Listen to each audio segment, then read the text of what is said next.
तो दोस्तों हमने एक नया सेगमेंट चालू किया फिल्मी चाणक्य पर बात दिल से। एपिसोड 1 में आपको हमारे छोटे भाई चंदन ने बताया कि कैसे एज असिस्टेंट डायरेक्टर उन्होंने अपने सेट का उसका जो तजुर्बा था वो आपको साझा किया। जैसा कि चंदन आपको पहले ही बता चुके हैं कि ये जो हमारी वीडियोस होने वाली है हम बिल्कुल रॉ रखेंगे, इसमें कोई ज़्यादा छाट काट नहीं करेंगे, जो रियल बातें होंगी वो आप तक पहुँचाएंगे। वजह यह है कि जब आप सिनेमा में आते हो तो वो चीज़ें दिखाई जाती हैं जो कि एक स्टारडम या एक ऐसा ऑरा होता है जहां पीछे की चीज़ छुपाई जाती है, बैक स्टेज। लेकिन ये जो पूरा सेगमेंट है बात दिल से, इसमें वो सेगमेंट हम आपके सामने लाएंगे, वो चीज़ें लाएंगे जो बैक स्टेज जेन्युइन तरीके से होती है, जो हर एक आम आदमी के साथ होती है। वो कितना रिच हो, कितना बड़ा सुपरस्टार हो, वो सबके साथ होता है गाइस। तो वो इसलिए ये सेगमेंट लेके आए। हमारा बहुत अच्छा सेगमेंट था दास्ताने स्ट्रगल विद फिल्मी चाणक्य, जिसको आप लोगों ने बहुत सराहा है, बहुत पसंद किया है। 96 एपिसोड डल गए हैं। लगभग 4 एपिसोड्स के बाद 100 हो जाएगा episode. That means guys 100 interview लेना हमारे लिए एक बहुत बड़ा अचीवमेंट है। अगर आप लोग का प्यार नहीं होता, सपोर्ट नहीं होता, तो शायद आज हम यहाँ पे नहीं होते। फिर बताऊंगा इसी चैनल पे फिल्मी चाणक्य पे हमने नया सेगमेंट चालू किया है बात दिल से, जिसमें हम बैक स्टेज की सारी बातें बताएंगे। तो आज का जो मेरा टॉपिक है वो टॉपिक बहुत इंटरेस्टिंग टॉपिक है कि जो एक लड़का एक्टर बनने निकला था, जिसने पहली बार सपना देखा था 9th क्लास में एक्टर बनने का, वो आखिर कैसे डायरेक्टर बन गया, आज क्यों शॉर्ट फिल्में डायरेक्ट कर रहा है, आज क्यों म्यूजिक वीडियो डायरेक्ट कर रहा है। कहानी पूरी शुरू से बताऊंगा। और वो लड़का है आपके सामने खड़ा, दीपक गौतम। तो आज पूरी जर्नी आपको कवर अप करके बताता हूं कि कैसे एक एक्टर बनने निकला लड़का शॉर्ट फिल्मों का डायरेक्टर बन गया, म्यूजिक वीडियो का डायरेक्टर बन गया, और यकीन मानिए फ्यूचर में फीचर्स फिल्म का डायरेक्टर भी होगा। तो शुरू करते हैं। तो गाइस बात उन दिनों की है जब मैं क्लास 9th में था। क्लास 9th में मैं था, टीवी देखने का बड़ा शौक हुआ करता था मुझे। और जिस घर में मैं अभी शूट कर रहा हूँ रुद्रपुर में, जिस घर में मैं रहता हूँ, वहां पे सबसे फ्रंट में एक कमरा है जिसमें हमारा दुकान था, मतलब कि जर्नल दुकान बोले तो आटा चावल दाल चीनी ये सब का था। और उसमें एक टीवी लगा रखा था, जस्ट बिकॉज टीवी अंदर था, बट मम्मी ने वहां इसलिए लगा लिया था कि हम लोग वहां बैठेंगे। एक टीवी के बहाने आदमी बैठ जाता है दुकान में, न तो वो प्रॉपर वे में दुकान में नहीं बैठता। आपको भी पता होगा, मेरे पिताजी भी शौकीन नहीं है टीवी के सामने, वो वैसे बैठने के, खाली टीवी था वो बैठ जाते थे। मैं हूँ टीवी देखने के चक्कर में बैठ गया, मम्मी बैठ गई, तो हम लोग सब लोग बैठते थे। तो मैं शुरू से शुरू करता हूं बिना शर्माए हुए, बिना बताए हुए कि एक्टर बनने का भी ख्वाब कैसे आया। एक लड़की हुआ करती थी जो बहुत बड़ी इस समय टीवी में एक्ट्रेस है, कृतिका कामरा। कृतिका कामरा को मैंने पहली बार, उनका एक शो आया था सोनी पर जिसका नाम था कुछ तो लोग कहेंगे, जिसमें मोनिस बहल जी लीड एक्टर थे और कृतिका कामरा आपको पता है एक्टर थी, लीड एक्ट्रेस थी उसमें। और वो शो चल रहा था और मैं नया नया लड़का था 9th क्लास का, और मेरे को एकदम से जब बोलते हैं ना क्रश होना, तो मुझे नहीं पता था ये क्रश है क्या चीज थी, लेकिन एक क्रश जैसा हुआ कि हाँ कृतिका कामरा कितनी खूबसूरत लड़की है और बहुत अच्छी लड़की है, और इन फ्यूचर में अगर शादी करना चाहता हूँ तो इस तरीके की कुछ लड़की होनी चाहिए। तो अब गाइस क्योंकि मैं कृतिका कामरा का अट्रैक्ट हो रहा था, मैं रोज एक शो देख रहा था सोनी पे, कुछ तो लोग कहेंगे, मोनिस बहल, और ये वाला बहुत अच्छा लगता था मुझे। और उसके बाद क्या हुआ कि उनके उसी समय मैंने फिर कृतिका कामरा में सर्च करना चालू किया। नया नया इंटरनेट आया था, तो मेरे पास उसमें बहुत छोटा सा फोन हुआ करता था, कीपैड वाला, उसमें बस इंटरनेट चल रहा था। 3G फोन था मेरे ख्याल से, 2G था, आई डोंट नो। और उसमें हम क्या करते थे, 15-18 रुपए का रिचार्ज कराते, तो मुझे याद नहीं, उसमें आइडिया का सिम हुआ करता था। मैं अपने भाई को भेज देता था कि भाई रिचार्ज करा ला, और आप यकीन मानिए 150 MB मिलता था। और उस छोटे कीपैड फोन में 150 MB कितने दिन चला लेते होंगे, 3 दिन चलाते थे, 3 दिन का ड्यूरेशन होता था, 3 दिन चलाते थे, उसमें मेरे को लगता है कुछ MB बच जाता होगा। ये उस समय की बात है, 16 रुपए का पड़ता था वो, बड़ी मुश्किल से 16 रुपए भी इकट्ठे करते थे इधर उधर से करके। तो उस समय फिर मैंने सर्च करना चालू किया, तो मुझे पता चला कि उस समय उनके रिसेंटली बॉयफ्रेंड थे करण कुंद्रा। तो करण कुंद्रा को मैंने देखा, यह क्या लुक था उनका, मतलब बाल ऊपर करते थे और बॉडी बहुत बढ़िया थी। तो हमने करण कुंद्रा को फॉलो करना चालू कर दिया। जैसे ही करण कुंद्रा को मैंने फॉलो करना चालू किया, मेरे दिमाग में एक ख्याल आया। 9th क्लास तक मेरे पिताजी ने मेरा माइंड मेकअप ये कर रखा था कि बेटा आपको 12th करना है, BSc करना है, MBA करना है, देन आपको होटल मैनेजमेंट करना है, होटल में मैनेजर बन जाना, कुछ दिन बाद बिजनेस करना। उन्होंने बता दिया था ऐसा बिजनेस करना, सारी चीजें सेट थी। लेकिन जैसे ही मैं 9th में गया, जैसे ही मैंने कृतिका कामरा को देखा और कृतिका कामरा को जानने के चक्कर में जैसे करण कुंद्रा को जाना, तो मेरे दिमाग में ख्याल आ गया कि भाई अब तो एक्टर ही बनना है, अब तो करण कुंद्रा ही बनना है। और आप यकीन कीजिए उस समय विकास गुप्ता जो कि बहुत बड़े प्रोड्यूसर हैं, उनका एक शो आ रहा था वी चैनल पे, द सीरियल। और उस दास सीरियल की वजह से मैंने जाना उस शो को देखते हुए, क्योंकि करण कुंद्रा, सौम्या और कृतिका कामरा की सबकी लाइफ रियल दिखा रहे थे वो उसमें। लॉस्ट बॉय प्रोडक्शन है उनका, विकास गुप्ता जी का, बालाजी से काफी एसोसिएट है, एकता कपूर से। विकास गुप्ता का वो शो चल रहा था वी चैनल पे, दी सीरियल, और उसी समय मैंने देखा विक्रांत मैसे को। आप यकीन मानिए कृतिका कामरा को देखकर पहली बार जहन में आया था कि एक्टर बनना है, जो मेरी क्रश थी। उसके बाद सेकेंडली जैसे मैंने करण कुंद्रा को देखा, मैं पागल हो गया कि एक्टर बनना है। और जो रियल में मेरे अंदर विजन आया कि मुझे एक्टर बनना है, कहां से आया, वो देखा मैंने विक्रांत मैसे को। उसमें एक शो आता था इमेजिन टीवी या अमेजन टीवी ऐसा कुछ था, उसमें आता था बाबा ऐसो बर ढूंढो। तो उसमें जो विक्रांत मैसे को मैंने वहां देखा, फिर मुझे पता चला उनके बारे में गूगल करके कि बाबा ऐसो बर ढूंढो आता। तो उसके बाद में जो उनका एक्टिंग देखा, मैं पागल हो चुका था उस समय तक। मुझे पता चल गया था कि भाई मुझे करना तो एक्टिंग ही है। अब अपने वैसी हैं शुरू से बिंदास लोग, मुंहफट लोग, कुछ भी जो ख्याल आया बोल देते हैं। तो पापा बैठे थे, मम्मी बैठी थी, मैंने बोला कि मुझे एक्टर बनना है। तो उन्होंने कभी भी मेरे को किसी चीज के लिए रोका टोका नहीं, ना मेरे ना मेरे छोटे भाई चंदन को। कभी भी उन्होंने किसी चीज के लिए नहीं रोका, जो हम करना चाहते तो हमने करा। और गाइस मैं बताऊं कि फिर पापा ने बोला कि कोई दिक्कत नहीं है, आप बॉम्बे जाना चाहते हो आप बॉम्बे जाइए, आपको जो करना है आप करिए, जो सपोर्ट मुझसे होगा मैं करूंगा, लेकिन आपको पहले अपनी पढ़ाई पूरी करनी है। मतलब कि उन्होंने मेरा जो सेट किया था, लेकिन मेरे को 12th करना था, फिर BSc करना था, फिर MBA करना था। अब मैंने क्या दिमाग लगाया कि मुझे 9th में हूं, मैंने सारा जोड़ लिया कि 6-7 साल 8 साल मुझे लगेंगे जब तक मुझे ऐसा करना है। फिर मैंने गाइस 10th किया, चीजें बढ़ती रही, पागलपन बढ़ता रहा कि एक्टर बनना है। फिर 12th हो गया, फिर पागलपन बढ़ गया। फिर मुझे क्योंकि एक्टिंग के फील्ड में घुसना था, तो मैं एक डांस एकेडमी ज्वाइन की, हनी रॉकर्स डांस एकेडमी। उसके बाद जो उनके ऑनर थे, जो मेरे गुरु भी थे पहले और अब इस दुनिया में नहीं है, एक्सीडेंट हो गया था उनका, हनी शर्मा। फिर क्योंकि मैं इस लाइन में क्यों घुसना चाहता था, क्योंकि इस लाइन से लोगों से कनेक्टेड करूं, एसोसिएट हूं। और फिर वहां से फिर कुछ लोगों से जान पहचान बनी। फिर BSc कर लिया मैंने। फिर उसके बाद मैंने एक समय एक बिजनेस किया था कुछ फार्मिंग का, तो वो फिर मैं वहां चला गया, तो चीजें टूटती गई। उससे पहले हम YouTube चालू कर चुके थे, है ना, दी लास्ट वेंचर हमने चैनल बनाया था। उससे पहले दीपक गौतम आसियाना होता था, और उसमें हम सोच लाते थे ट्यूटोरियल विद 2 लास्ट वेंचर्स, जिसमें मैं एंकरिंग करता था।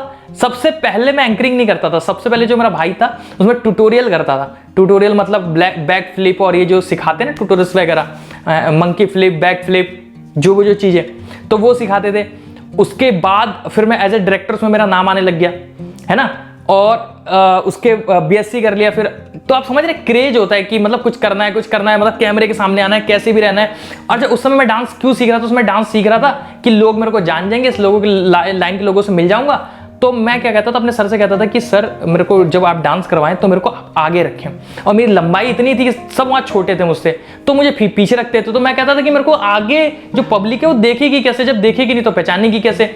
तो हमारे पास उसमें मीडियम नया नया चालू हुआ था, और मैंने एक फ़ोन ले लिया था क्योंकि मैं जॉब भी करने लग गया था। हाँ, मैं जॉब भी करने लग गया था। तो मैंने सबसे पहला जो फ़ोन लिया था सैमसंग गैलेक्सी J2 लिया था।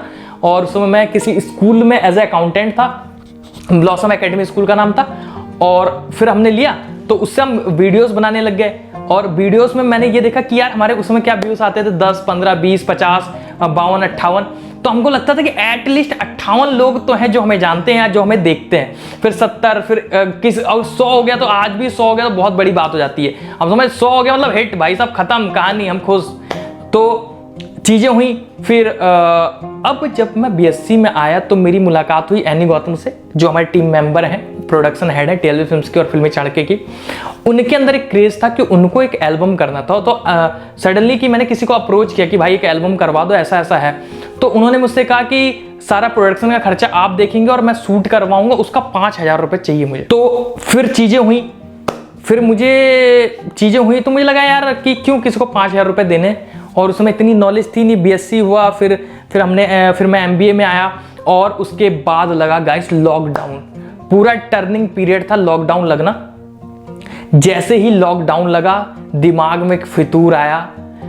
जो काम हम फिल्मी चाणक्य बॉम्बे जाके करने वाले थे, फिल्मी चाणक्य ये हमने पहले डिसाइड किया था कि हम इंटरव्यू करेंगे, सेलिब्रिटीज को लेके आएंगे, ब्लॉग दिखाएंगे, मुंबई की जर्नी दिखाएंगे, कैसे होती है जर्नी, हम वो चालू करने वाले थे बॉम्बे जाके। क्योंकि 2020 में हमारा बॉम्बे शिफ्ट होने का पूरा प्लान हो गया था, लेकिन सम चांसेस ऐसा हो नहीं पाया क्योंकि कोरोना, लॉकडाउन और सारे लोग वापस आ रहे थे और वहाँ कुछ काम नहीं था। और तो हम यहीं रह गए, और फिर यहीं रह गए। तो लॉकडाउन में एक विचित्र सा ख्याल आया कि हम लोग को कुछ तो करना है, खाली बैठे थे घर में सब लोग।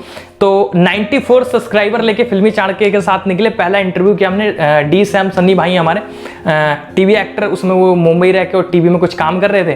तो वहाँ से जर्नी चालू हुई और फिर धीरे धीरे करके लोगों से मिलते गए, फिल्मी चाणक्य फिर लोगों से मिलते रहे। और उसके बाद हमने खड़ा किया 12 फिल्म्स, और जैसे 12 फिल्म्स खड़ा किया तो फिर वही समस्या, 12 फिल्म्स खड़ा करना ही नहीं था कभी, ना कभी बनाने का मन था। मन तो ये था कि हमें एक्टिंग में काम मिले, क्योंकि मैं आपको एक जर्नी छोटी सी और बता दूं कि जब मैं 12th कर लिया तो उसके बाद मैं सडनली लोगों से मिलना चालू हुआ। मतलब कि जो यहाँ के सीनियर लोग हैं, जो लोग यहाँ पे एज ए डायरेक्टर वर्क करते हैं, एज ए एक्टर वर्क करते हैं, एज ए टेक्नीशियन वर्क करते हैं, उन सबसे मिलने लगे कि भाई हमें काम दिला दो, हमें एक्टिंग में काम दिला दो, हमें काम दिला दो। तो मैं उस समय ये एग्री कर रहा था कि मुझे अगर कोई पासिंग शॉट भी देना, मतलब कि एक्टर लोग बात कर रहे हैं और पीछे से चल के निकलना हो, पानी लाके पिलाना हो, ऑल एवरीथिंग कुछ भी करना हो, मैं सब कुछ करने के लिए तैयार था। लेकिन मुझे एक्टर बनना था। लेकिन अब जब जाते हैं तो आपके लोग लुक्स पे कमेंट करते हैं, आपके शकल पे कमेंट करते हैं, आपके सामने ना बोले आपके पीछे बोलते हैं। और सो कॉल्ड सीनियर्स की एक समस्या और है जो मैं बिल्कुल नहीं करता। मैं तो या तो साफ मना कर देता हूं, मैं कहता हूं बताऊंगा जब होगा तब, मेरे से उम्मीद ना रखें आप। लेकिन मेरे साथ वो कि हाँ करते बहुत जल्द करते हैं, और वो बहुत जल्द वो दिन है और आज का दिन आज तक तो आया नहीं गाइस। उसके बाद चीजें चालू हुई। फिर एक डायरेक्टर साहब है रफत अब्बास अली साहब, फिर मैंने तो असिस्ट पहले किया नहीं था, मेरे छोटे भाई ने उनको असिस्ट किया, फिर मैंने एक दिन असिस्ट किया। और उसके बाद मुझे पता चल गया कि भाई मैं तो बनने आया था एक्टर, और मुझे तो बनना है एक्टर। अब कोई डायरेक्ट करने को तैयार नहीं है, कोई स्टोरी आप पे लिखने को तैयार नहीं है, कोई आपके साथ काम करने को तैयार नहीं है, तो आपको क्या करना पड़ेगा? एंड ऑफ द डे बताइए, आपको करना पड़ेगा वो है कि आपको खुद करना पड़ेगा। तो अपने आप को एक्टर बनाने के चक्कर में गाइस मुझे डायरेक्टर बनना पड़ा, और उसके बाद मैं खुद ही अपनी स्टोरी लिखने लग गया, चंदन की हेल्प लेने लग गया, चंदन भी स्टोरी लिखता है हमारा। उसके बाद फिर लोगों से मिलना चालू हुए, टीम इकट्ठी की। अब टीम भी क्या हो, हमारे जैसे लोगों संग कौन काम करना चाहता होगा उस समय? आज तुम चलिए मानिए मैं किसी को कॉल कर देता हूं तो आ जाते हैं, लेकिन उस समय ऐसी चीजें नहीं थी। उस समय क्योंकि आप नए हो, आप पे कौन बिलीव कर रहा है, आप कैसा बनाते हो, क्या करते हो, तो चीजें हुई। फिर कुछ लोग मिले, बाकी चीजें, अब सारी चीजें एक में नहीं बताऊंगा क्योंकि वो डिवाइड पार्ट में बताऊंगा, तब आप लोग को समझ में आएगा कि फिल्मी चाणक्य क्यों बनाया गया, या क्या मकसद था, या प्रोड्यूसर कैसे मिला, वो अलग चीज है। क्योंकि हम उससे पहले, एक हमारा दोस्त है मनोज यादव, उसके साथ मिलकर मैंने सैमसंग गैलेक्सी J2 से मैंने सबसे पहले जो शॉर्ट फिल्म थी वो स्मैकिया बनाई थी, दी स्मैकिया, और आज भी कहीं फेसबुक या कहीं तो पड़ा होगा वो। और उसके बाद हमने सैमसंग गैलेक्सी J2 से ही, क्योंकि हमें काम नहीं मिल रहा था, हमें काम करना था, और मनोज भी उस समय बहुत पैशनेटेड बंदा था। पैशनेटेड वो बाद में भी था, लेकिन सम रीजंस की वजह से हमारा सोच है ना, सोच का दायरा है वो चेंज होता गया। गाइस उस समय हमने पहला बनाया था दीस में क्या सैमसंग गैलेक्सी J2 से। मनोज यादव हमारे बहुत अच्छे परम मित्र हुआ करते थे, उस समय हमारी सोच और उनकी सोच बिल्कुल मिला करती थी, दोनों संग में स्ट्रगलिंग डेज थे, आज भी हैं। और एक हमारे मित्र थे केपी, तो उनका जिम था, तो हमने उनकी स्टोरी, केपी भाई की स्टोरी ली, मनोज भाई हमारे दोस्त थे, और करके हमने एज ए डायरेक्शन और एज ए एक्टर मैंने अपनी दीस में क्या बना ली। और वो उसका फेसबुक या कहीं तो पड़ा होगा, मैंने तब से देखा भी नहीं, एक ही बार देखा था। और उसके बाद गाइस बनी थी हमारी लव का दी एंड, जो कि हमने वहीं शूट किया, तो वो थोड़ा सा बेटर बना था उससे, वो भी सैमसंग गैलेक्सी J2 से ही बना था। और उस 2 शॉर्ट फिल्में बना ली थी। उसके बाद पता चल गया था कि भाई कुछ हो नहीं रहा है, मैं भी थोड़ा सा लेजी टाइप का हो गया था। हाँ, एक काम हम बहुत करते थे, बीच में जो ट्यूटोरियल्स वाला हमारा चीजें चलती रहती थी, तो ये मैंने कहानी नहीं बताई थी। और उसके बाद दोबारा आए तो रफत अब्बास अली साहब मिल गए, उसके बाद हम चीजें करने लग गए। फिर शॉर्ट फिल्म फिर क्या हुआ कि खुद को प्रेजेंट करना था, और तो बन गई पहली शॉर्ट फिल्म, और एज ए डायरेक्टर अपने आप को शॉर्ट फिल्म में हो गए लॉन्च। और फिर इस तरीके से करते करते हमने कई शॉर्ट फिल्म बना ली, लगभग 10 शॉर्ट फिल्म्स और 5 म्यूजिक वीडियो बना लिए, और क्या कहते हैं 2-4 ऐड कर दिए, बना लिए होंगे। और लोग बाकी अदर्स लोगों के लिए तो बहुत सारे डायरेक्ट करते हैं। अब क्या हुआ, चला मुरारी था हीरो बनने, हीरो में कोई काम दे नहीं रहा था, पासिंग शॉट चाहिए था। जब खुद बनाने लग गया तो खुद को लीड कास्ट करने लग गए, क्योंकि बेसिक मकसद मेरा एक्टर बनना आज भी है और आज से 50 साल बाद भी रहेगा। और जब तक मैं हूं, मेरा एक ही मकसद है, कैमरे के सामने परफॉर्म करना। अब क्योंकि मैं उस समय हनी शर्मा साहब जो हमारे थे, उस समय मैं पीछे बैकग्राउंड डांसर था, तो उस समय मेरा फेस कोई नहीं देख रहा था। आज मैं एटलीस्ट खुश रहता हूं कि 10 लोग देख रहे हैं, 5 लोग देख रहे हैं, लेकिन 5 लोग देख तो मुझे ही रहे साहब, समझ गए आप। तो एक जो एक्टर होता है ना, वो इस चीज का भूखा होता है कि लोग उसको देखें, उसके परफॉर्मेंस को देखें, उसकी बातों को देखें, उसके एक्शन को देखें, उसके रिएक्शन को देखें। तो समझ गए गाइस कि एक डायरेक्टर जो एक एक्टर था वो डायरेक्टर कैसे बना, जो एक एक्टर था वो डायरेक्टर कैसे बना। तो कभी कभी मजबूरियां होती हैं साहब, हम तो एक्टर बनने निकले थे, आज भी एक्टर बनना चाहते हैं, लेकिन जब आप लोग काम इंडस्ट्री में दोगे नहीं, तो हम वैसे लोग बिल्कुल भी नहीं थे, मैं या मेरा छोटा भाई, कि हम पीछे चले जाते कि नहीं जी आप नहीं दे रहे हो काम तो कोई दिक्कत नहीं, हम तो चीजें क्रिएट करना जानते हैं साहब। तो आप लोगों ने काम नहीं दिया तो मुझे डायरेक्टर बनना पड़ा। और अब सच बता देता हूं कि अब वो होता है, वो कहते नहीं है कि बिल्ली के दांत में खून लग गया, तो वो वाली आदत है कि अब एक्टर बन गए हैं तो अब डायरेक्शन छोड़ने का मन नहीं करता है, क्योंकि जो मेरे अंदर कहानियां बस गई हैं, क्योंकि उस प्रोसेस में मैं जूझा, मैंने कहानियां रिसर्च करनी चालू करी, मैंने शॉर्ट फिल्में देखना चालू करी, मैंने फीचर फिल्मों का शॉर्ट डिवीजन एंगल देखना चालू किया। अब उस प्रोसेस में इतना घुस गया हूं मैं कि अगर मैं चाह भी लूं कि डायरेक्शन छोड़ दूं तो गाइस मैं डायरेक्शन नहीं छोड़ सकता, और एक्टर तो मैं हूं ही।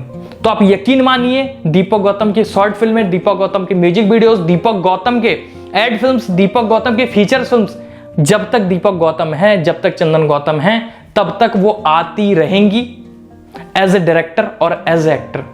तो आई होप गाइस कि आप लोगों को समझ में आया होगा कि जो एक्टर, जो लड़का एक एक्टर बनने निकला था, आखिर वो डायरेक्टर बना कैसे। और फिर मिलेंगे किसी नए वीडियो के साथ, तब तक के लिए see you soon, just a beginning.